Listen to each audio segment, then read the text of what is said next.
Hello everyone, welcome back to my video.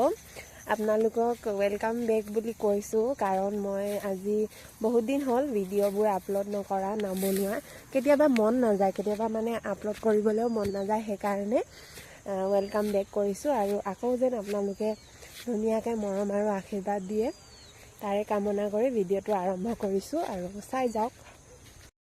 Hello' guys, আপোনালোকে কি কৰি আছে? মই কাপোৰ চিলাই আছিলোঁ, তাৰপিছত এয়া পাপাই পুখুৰীত মাছ মাৰিবলৈ আহিছে, চাবলৈ আহিছোঁ। গাইজ আপোনালোককো দেখাম, চাই থাকিব।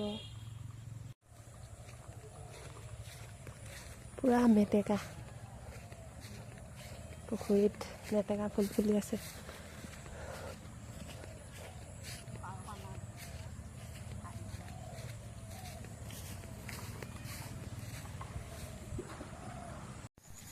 এতিয়া মাছ মাৰি মেলি পাপাই মাৰিলে এনেকৈ ধৰি মেলি অলপ হেৰি কৰি দিলোঁ। তাৰপিছত এতিয়া এয়া ঘৰতে গৈ আছোঁ।